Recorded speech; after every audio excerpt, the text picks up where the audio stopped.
नमस्कार, झारखंड समाचार में आप सबों का स्वागत है। आइए जानते हैं आज की ताजा मुख्य खबरों को। हेमंत सोरेन सरकार के खिलाफ आरोप पत्र लाएगी झारखंड भाजपा, बाबूलाल मरांडी ने बनाई समिति। झारखंड में विधानसभा का शीतकालीन सत्र 15 दिसंबर से शुरू हो रहा है। मुख्य विपक्षी दल भारतीय जनता पार्टी ने सरकार को सदन में घेरने की रणनीति बनाने के लिए विधायकों की बैठक 14 दिसंबर को बुलाई है। साथ ही झारखंड मुक्ति मोर्चा, कांग्रेस, राष्ट्रीय जनता दल की गठबंधन सरकार की नाकामियों को उजागर करने के लिए सरकार के खिलाफ आरोप पत्र लाने का भी फैसला किया है। भाजपा सूत्रों का कहना है कि प्रदेश भाजपा हर साल हेमंत सोरेन सरकार के नाकामियों को उजागर करती आई है। आंकड़ों के साथ पार्टी ने राज्य सरकार की विफलताओं को अब तक उजागर किया है। अब एक समग्र आरोप पत्र तैयार करने के लिए 5 सदस्यों की कमेटी बनाई गई है। डॉक्टर अरुण उरांव को कमेटी का संयोजक बनाया गया है। बता दें कि 28 दिसंबर को हेमंत सोरेन सरकार के कार्यकाल के 4 साल पूरे हो रहे हैं। इसके मद्देनजर सरकार के 4 साल की नाकामियों के आंकड़े जनता के बीच पेश किए जाएंगे। भाजपा ने कहा कि जनता को सरकार के भ्रष्टाचार, लूट, झूठ के बारे में जानकारी है, लेकिन उसके आंकड़ों की जानकारी उन्हें नहीं होती। मुख्य विपक्षी पार्टी के रूप में हमारी जिम्मेदारी है कि सरकार की उन नाकामियों के बारे में जनता को बताएं। बैंक ऑफ बड़ौदा में निकली बम्पर वैकेंसी, मैनेजर पद के लिए आवेदन शुरू। बैंक ऑफ बड़ौदा ने सीनियर मैनेजर के पदों पर भर्ती के लिए उम्मीदवारों से आमंत्रित किया है।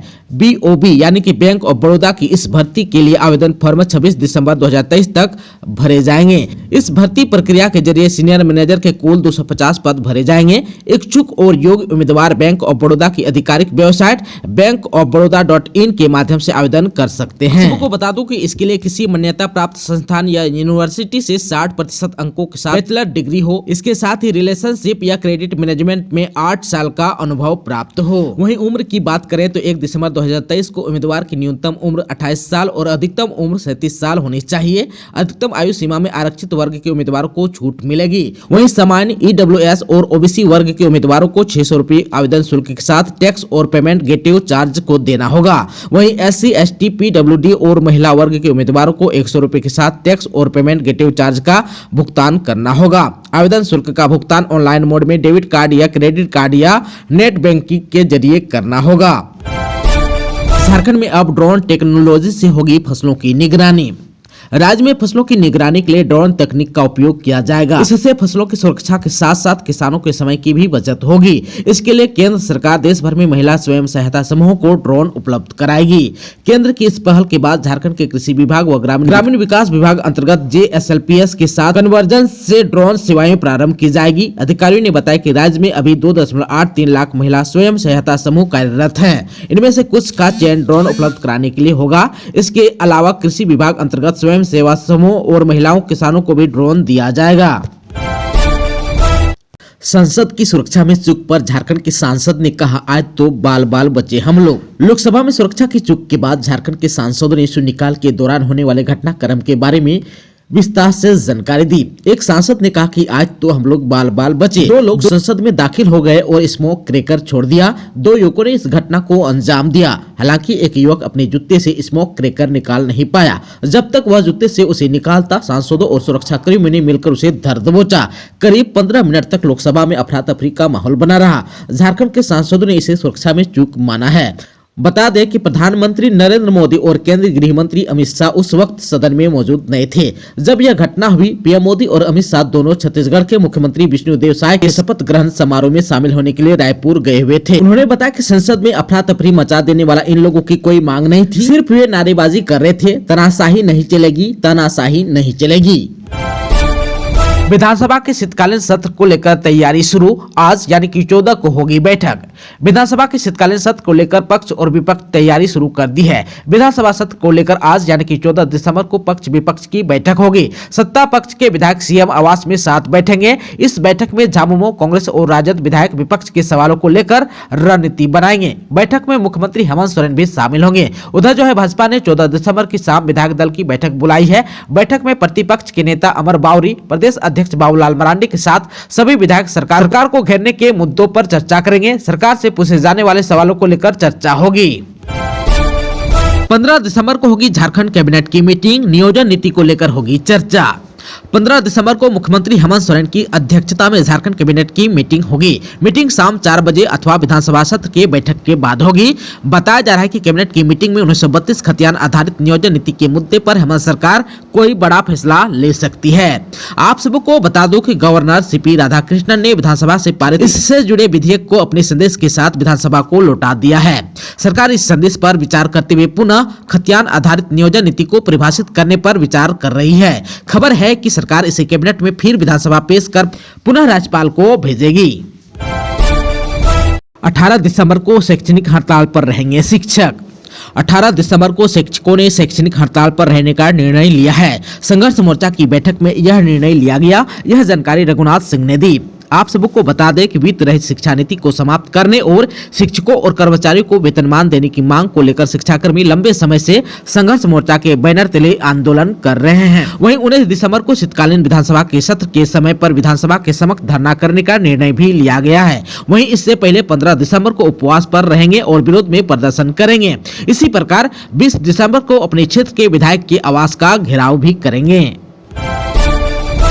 21 और 28 जनवरी 2024 को होगी जेएसएससी की 16 और 17 दिसंबर को होने वाली परीक्षा।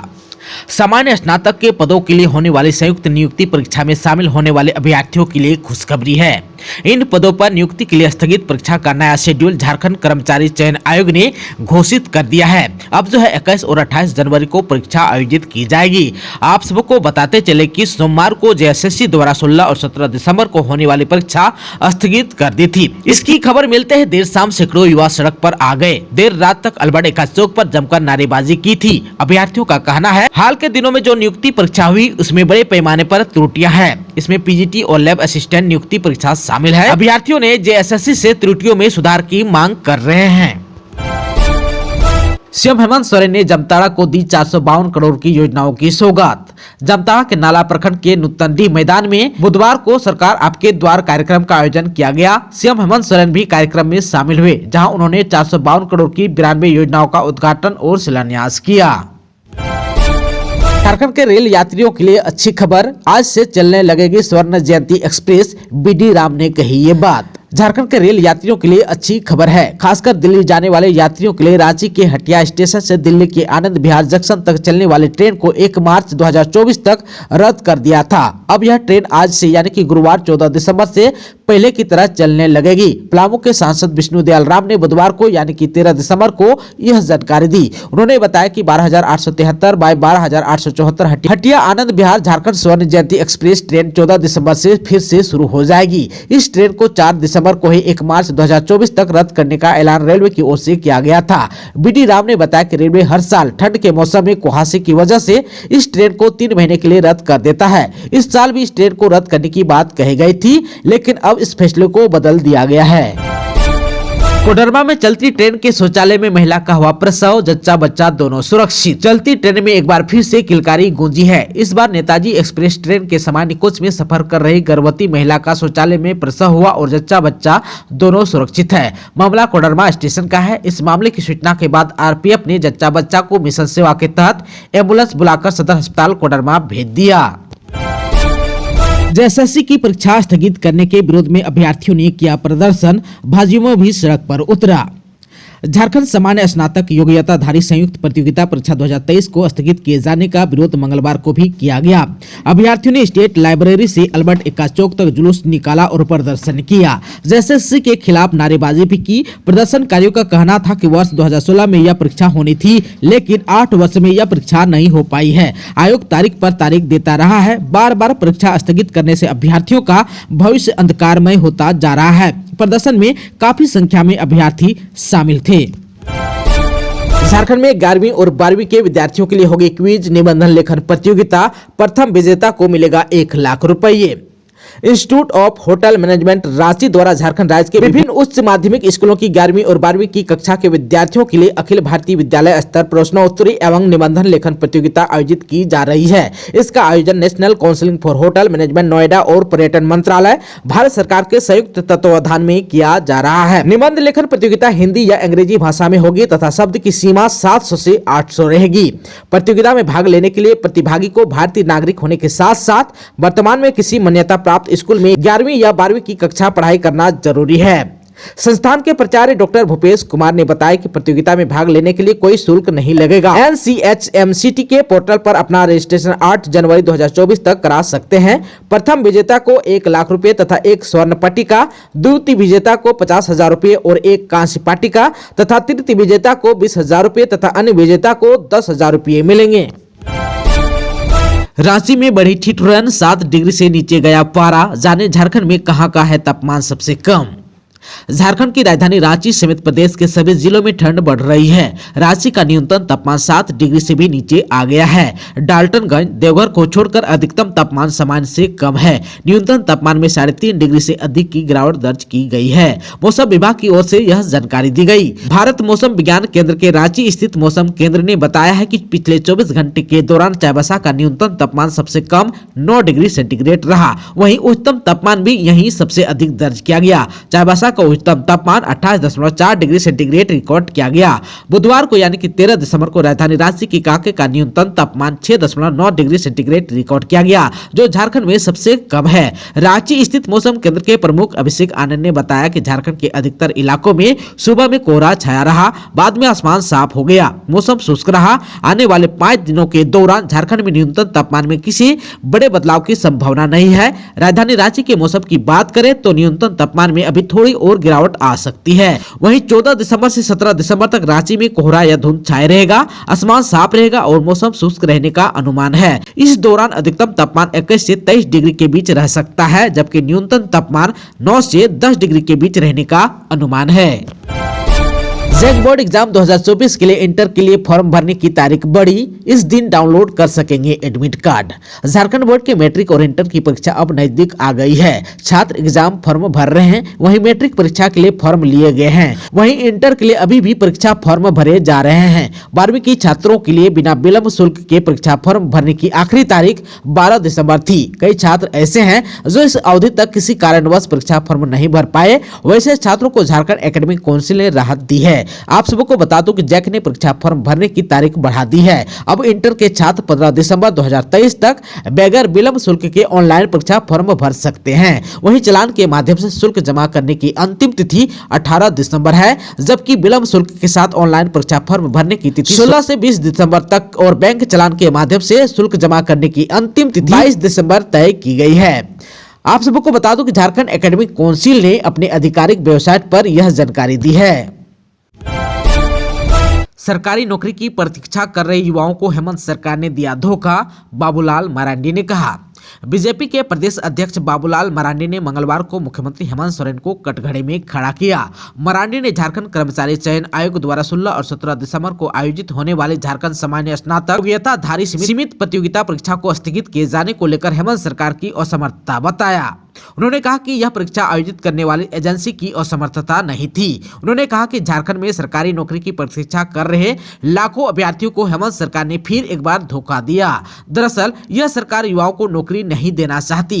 हेमंत सरकार की न नीति साफ है और न ही नीयत। उन्होंने कहा कि इसके पूर्व भी राज्य सरकार ने रघुवर सरकार द्वारा निकाली गई वैकेंसी को पूरी तरह रद्द कर दिया था। अभी जो है मुख्यमंत्री जो कुछ नौकरी दे रहे हैं वो रघुवर दास सरकार द्वारा ली गई परीक्षाओं की है, जिसे उनकी सरकार ने न्यायालयों में उलझा दिया। आज जो नियुक्तियां हो रही है वो सब न्यायालय के आदेश के आलोक में हो रही है। धनबाद में लोयाबाद थाना के एएसआई घूस लेते हुआ गिरफ्तार। धनबाद में लोयाबाद थाना के एएसआई मनोज मिश्रा घूस लेते पकड़े गए। एसीबी की टीम ने उन्हें 10,000 रुपए घूस लेते रंगे हाथ पकड़ा है। एएसआई मनोज मिश्रा को एकड़ा पुल के पास से गिरफ्तार किया गया है। लोयाबाद थाना में एएसआई से पूछताछ कर एसीबी उन्हें अपने साथ ले गई। गिरिडीह में 9 साइबर अपराधी गिरफ्तार। 55 मोबाइल समेत 5 लाख से अधिक का सामान हुआ बरामद। साइबर अपराधियों के खिलाफ गिरिडीह पुलिस की कार्रवाई लगातार जारी है। गिरिडीह पुलिस ने एक बार फिर से बड़ी कार्रवाई की है। गिरिडीह के एसपी दीपक कुमार शर्मा के निर्देश पर जिले के भेलवा घाटी, बेंगाबाद और गांडे थाना क्षेत्र के अलग अलग इलाकों में पुलिस ने छापामारी कर 9 शातिर साइबर अपराधियों को गिरफ्तार करने में सफलता पाई है। इन गिरफ्तार साइबर अपराधियों के पास से पुलिस ने 55 mobile phone, 36 SIM card, 1 ATM card, 2 passbook, 3 iPad, 1 laptop, 3 power bank और 4 बाइक बरामद किए हैं। मामले की जानकारी गिरिडीह के एसपी दीपक कुमार शर्मा ने प्रेस वार्ता कर दी। खुट्टी में मैट्रिक के 28 और इंटरमीडिएट के 15 परीक्षा केंद्र बनाए जाएंगे।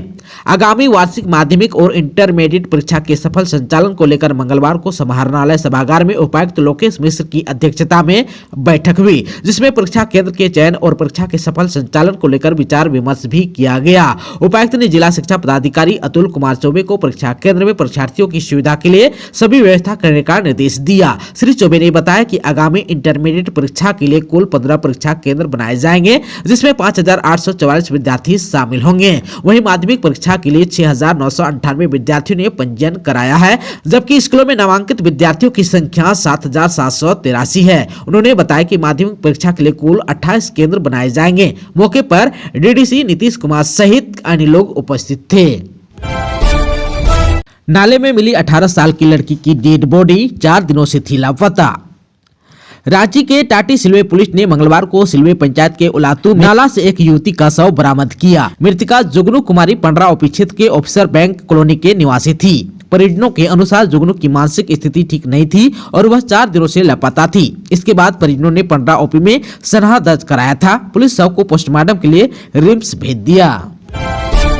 झारखंड के मंदिरों में 22 जनवरी को होगा दीपोत्सव।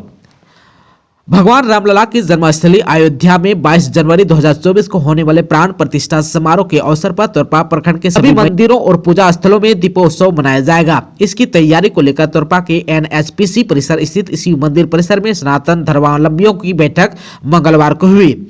अध्यक्षता पुरोहित बैकुंठ सांडगी ने की। बैठक में विश्व हिंदू परिषद के तोरपा प्रखंड अध्यक्ष MPC ने बताया कि 2 जनवरी से 15 जनवरी तक घर घर जाकर अयोध्या से आए कलश और अक्षत का वितरण किया जाएगा। उन्हें प्राण प्रतिष्ठा समारोह में शामिल होने का निमंत्रण भी दिया जाएगा।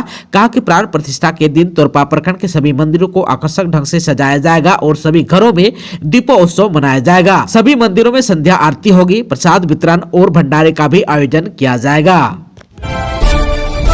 दोस्तों, अभी तक आपने चैनल को सब्सक्राइब नहीं किया है तो प्लीज चैनल को सब्सक्राइब कर बेल आइकन को प्रेस कर दीजिएगा, ताकि खबरों का अपडेट आपको मिलता रहेगा। इसके साथ ही आज के खबरों में बस इतना ही। हमें दीजिए इजाजत। नमस्कार।